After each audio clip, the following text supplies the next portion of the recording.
মানে একজন দাঁড়িয়ে আমাকে সে বলে আসেন আপনাকে নিয়ে যাবো। আচ্ছা ভাই, সে আমাকে এই কথা বলে আমার মুখে চড় মেরে দিচ্ছে। আপনার পরিচয় কি?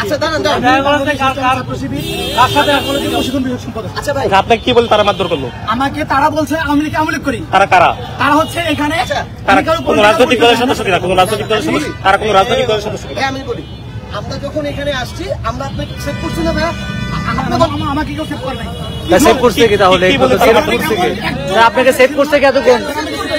আপনাকে এতক্ষণ সেভ করছে কি কারা? আমাদের সেভ করছে। আমি পুলিশ প্রশাসনকে বারবার রিকোয়েস্ট করেছি, প্লিজ আপনারা এখানে আসুন, কথাটা শুনুন আমার।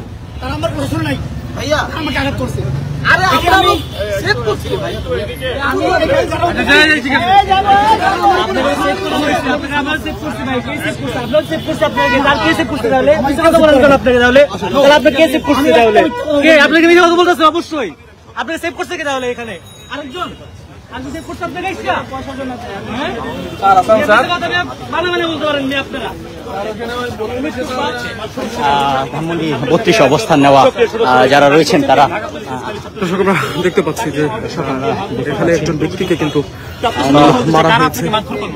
যাদের পরিচয় জানতে পেরেছেন?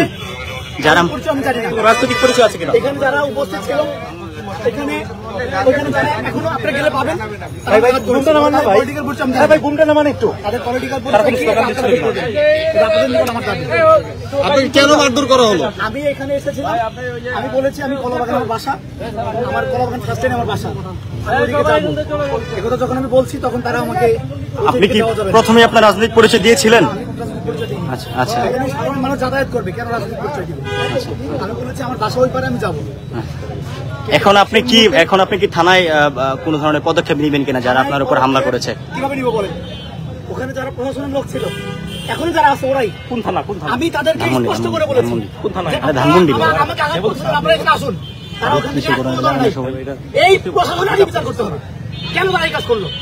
একজন মানুষ, সে দোষী হোক নির্দোষ হোক, তাদের প্রশাসনের সামনে কিভাবে একজন মানুষের হাত তুলতে পারে? পুলিশ তো নিরাপত্তার দায়িত্ব ছিল, পুলিশ কি তার দায়িত্ব পালন করে? নিরাপত্তা দায়িত্ব এখানে নাই। পুলিশ কারো হাতে জিম্মি রয়েছে, আমি মনে করি। যারা উচিত ছিল আগে এখানে এই সমস্যাটাকে এখানে আগে আইডেন্টিফাই করা কি হচ্ছে এখানে, তারপরে তারা সেখানে পরিস্থিতি অনুযায়ী তারা সিদ্ধান্ত গ্রহণ করে। যারা আপনাকে মারধর করেছে তাদের কোনো পরিচয় আপনি জানতে পেরেছেন কিনা? তারা রাজনৈতিক পরিচয় বা ব্যক্তিগত পরিচয় জানতে পারেন? আপনার নাম এবং পরিচয়টা আবার বলেন। আমি বাংলাদেশ ইসলামী ছাত্র শিবির ঢাকা কলেজ শাখার প্রশিক্ষণ বিভাগ সম্পাদক। জি, ধন্যবাদ। দর্শক, আমরা দেখছিলাম যে একজন ছাত্র শিবিরের একজনকে কিন্তু তাকে আওয়ামী লীগ ট্যাগ দিয়ে কিন্তু তাকে মারা হয়েছে। আমরা একটি উত্তপ্ত পরিস্থিতি এখানে দেখতে পাচ্ছি।